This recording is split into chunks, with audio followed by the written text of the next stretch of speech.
Thanks for stopping by, guys, and welcome back to Stormworks. Now, it has been a bit, so I do want to kind of say hello to anyone who is returning to the channel after this long hiatus, and I want to show off something I've been working on for a bit. Even though I have been away from the channel, I have been actually developing tanks quite a bit in Stormworks, doing a lot of tests, a lot of experiments, and eventually coming to this. This is the Mark 20 Lapis. Not really a master of anything in particular, but more so a jack of all trades with a lot of fun features that I think are really nice. Now, kind of starting with the hull going up, the frontal armor on this is designed to take just about any round that can hit it, armor piercing, all the way up to the artillery cannon, battle cannon, so on and so forth, should be able to be dealt with by the frontal armor. As we go around the hull, you'll notice is a track drive system.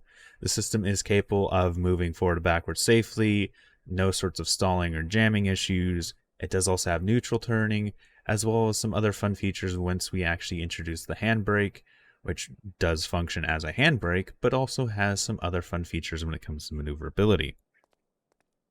Coming back even further, you'll notice the propellers. This is an amphibious craft. It can float on water and travel on water. Or, I should correct myself, it less so floats, more so hydroplanes. If you stop moving, it will sink like a rock. It does have enough torque to push itself through the water, and with some fins that are tucked underneath the vehicle, it will lift itself out of the water so long as it is staying in motion. Now, on the back, you do have two ports, an electrical connection, just in case you do have to jump start the vehicle, and a fluid port, which fills up the fuel tanks. You have two main external fuel tanks, as well as a large chunk of fuel inside the vehicle, meaning that this can run for a very long time. As we kind of climb up the back here, we will enter the engine deck, and this little switch here will put the turret into a stowed position, so that way you can actually access the engine, weld it if need be. Here's a good chunk of our fuel tanks that I mentioned before. And if you do need to jump start or refuel, you have cables and stuff towed under this hatch. And when you're done, you can click this, which will put the turret back where it belongs. Or if you're inside the seat, you can also press 6. It does the same thing. So as we climb up the vehicle, unfortunately there really isn't much armor on the front of the turret itself. There was an older version of the turret that had more armor, but this one's focused mostly on missiles and long range. The idea being, at the ranges this is supposed to be engaged at, if something's hitting you, it's probably big enough to kill you anyway, because, well, the only thing really effective out to the range that this thing is other missiles. So far, things like the artillery cannon, the battle cannon, not very effective at these sort of ranges. There are ways to make them effective, but still not the biggest threat. So with this vehicle in particular, it does have a cannon, the heavy autocannon, but I wouldn't call it the main armament. It is more so a last-ditch weapon. You've got 40 rounds in these two drums. But if you're using it, you kind of made a mistake, or you've already wasted all your missiles, somehow not killing the thing you were trying to, considering there are 8 of these guys. These are very long-range missiles, ranging out to about 2,500, which is as far as the laser can see. They are fully guided, and they can hit a tank-sized target at those ranges, too. So, going back just a little bit further, we do also have smoke shells. There are 4 of these attached to the back of the tank.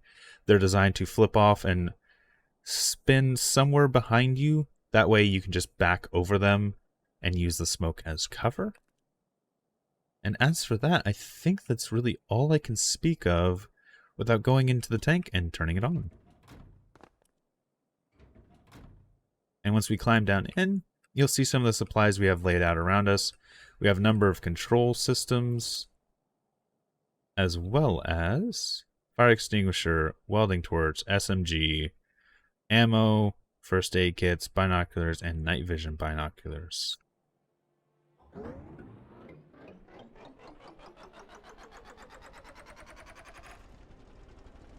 And kind of rolling down our controls real quick, you have WASD, which is doing exactly what you'd expect it to. Up, down, left, right is a sort of trim for the turret. Because the ranges this is meant to do, The mouse movement just isn't fine enough, so if you get to roughly where you want, you can use the arrow keys to lock onto the target specifically. Next thing, left mouse button. You have to press about twice to get the round loaded, and then fire.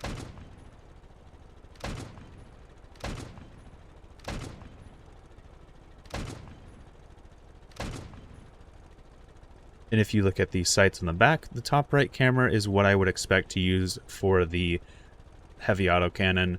It is also good for target acquisition, so if you see something in the large cannon, you can then put that circle on it, and it should show up in your other screen as well. So I do believe I still have a target out there I can shoot at, so let's see if we can find it. Somewhere on that ridge. Let's scan that ridge. I may have actually detonated it when I was doing testing earlier. I don't see it. Oh well. Continuing to go down our controls space, this is the ATGM launch. It does track the red square on the left screen. That is where it will hit. It should hit about dead center. Number 2, that is our parking brake. Makes it a lot more stable when you're firing, that way you're not rolling as much. As well as, it is strong enough to keep you stationary even on most slopes, but is weak enough that the engine can overpower it, so if you need to turn, or if you need to make small adjustments, you can do so even with the brake on, which means you can do fun stuff like maneuver slowly through forests, slowly and safely, or if you're on a hill, you could put on the parking brake and slowly crest over the top of it without just driving over it or exposing yourself too quickly. So if we go over to one of these little cliffs here, I'll show you what I mean.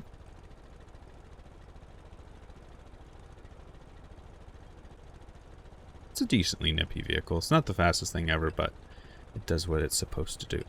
So here, if we just engage our brakes, we will be able to hold here on the hill, but we can press forward and crest it.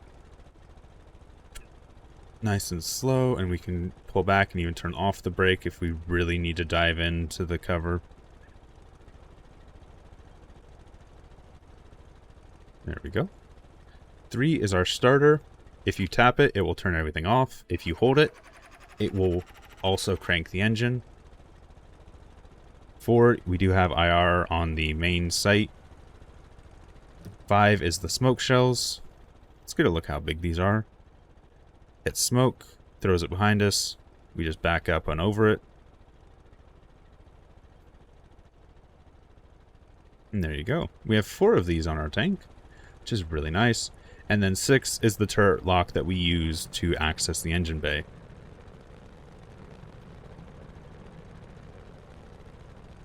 And with all of that said and done, let's actually shoot at some things now. Actually use some of the missiles that I've been talking about. So as for the dials on the back of the tank, the green one is for fuel, and the red one is for the laser rangefinder. It doesn't give out an exact number because not really needed for the missiles. It more so shows the relative range of the missile.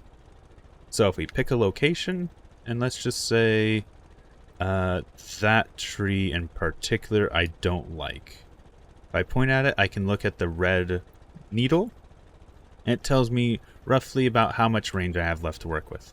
This is only using, what, 5/8 of the range this missile has. So if I range up on it, I'm going to crest the hill just a little bit more to make sure my missile does not hit the top of the hill. And fire. And at this range, I do have some time to make some corrective motions. If, for say, I got off a little bit, I can use my arrow keys to make those fine adjustments, and hit. And then as we go further, you will see that needle move. It tells you how close we're getting to the end of the range. The range is essentially how far the laser can see. If the laser can see it, then we are fine.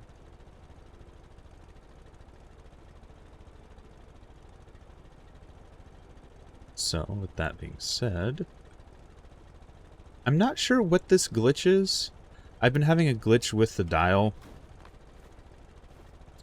where even though the dial's set to have a max number of 250, it cuts off at like 2000 and doesn't let it see past that or show up on the sensor. But if I put the sensor at max 2450, it works. Don't know why that is.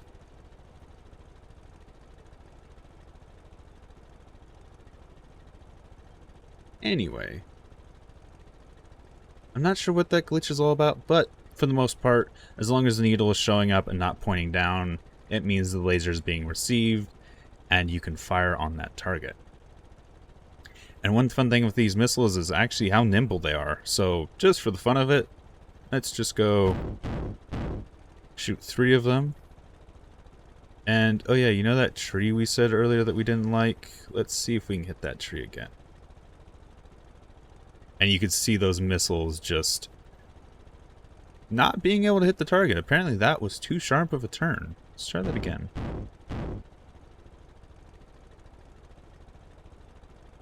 I absolutely love these missiles, but apparently they're not as wonderful as, well, magical, I guess.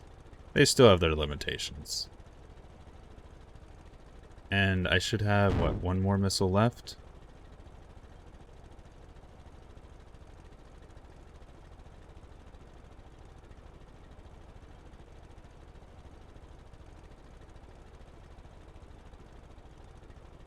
I honestly can't complain with that. Yes, some of the missiles missed, but that's more of I was showing off and user error than actual issue with the missiles themselves.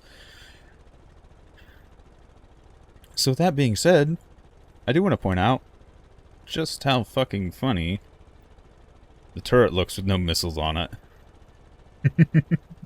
Yes, the majority of this turret is just missile. So, that's fun.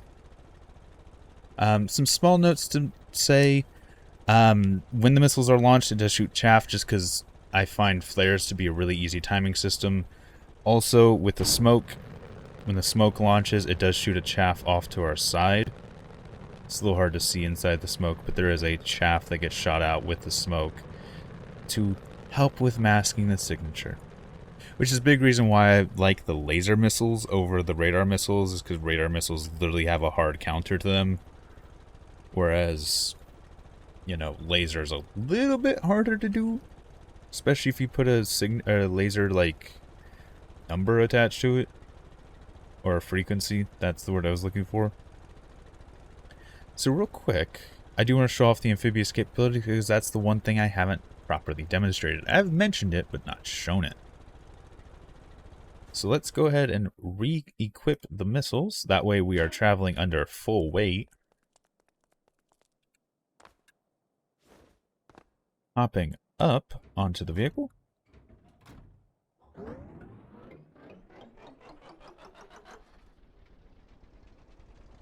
And away we go.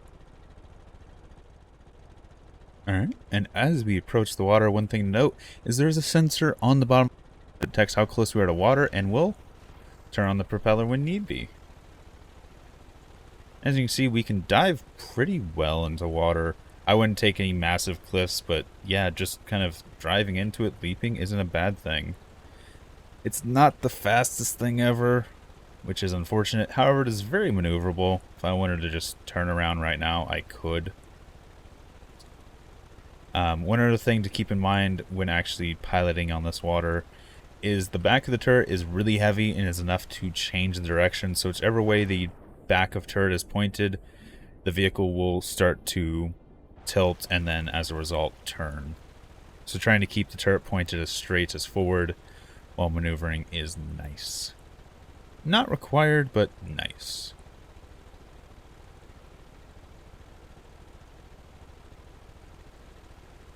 So let's go ahead and get back up on land.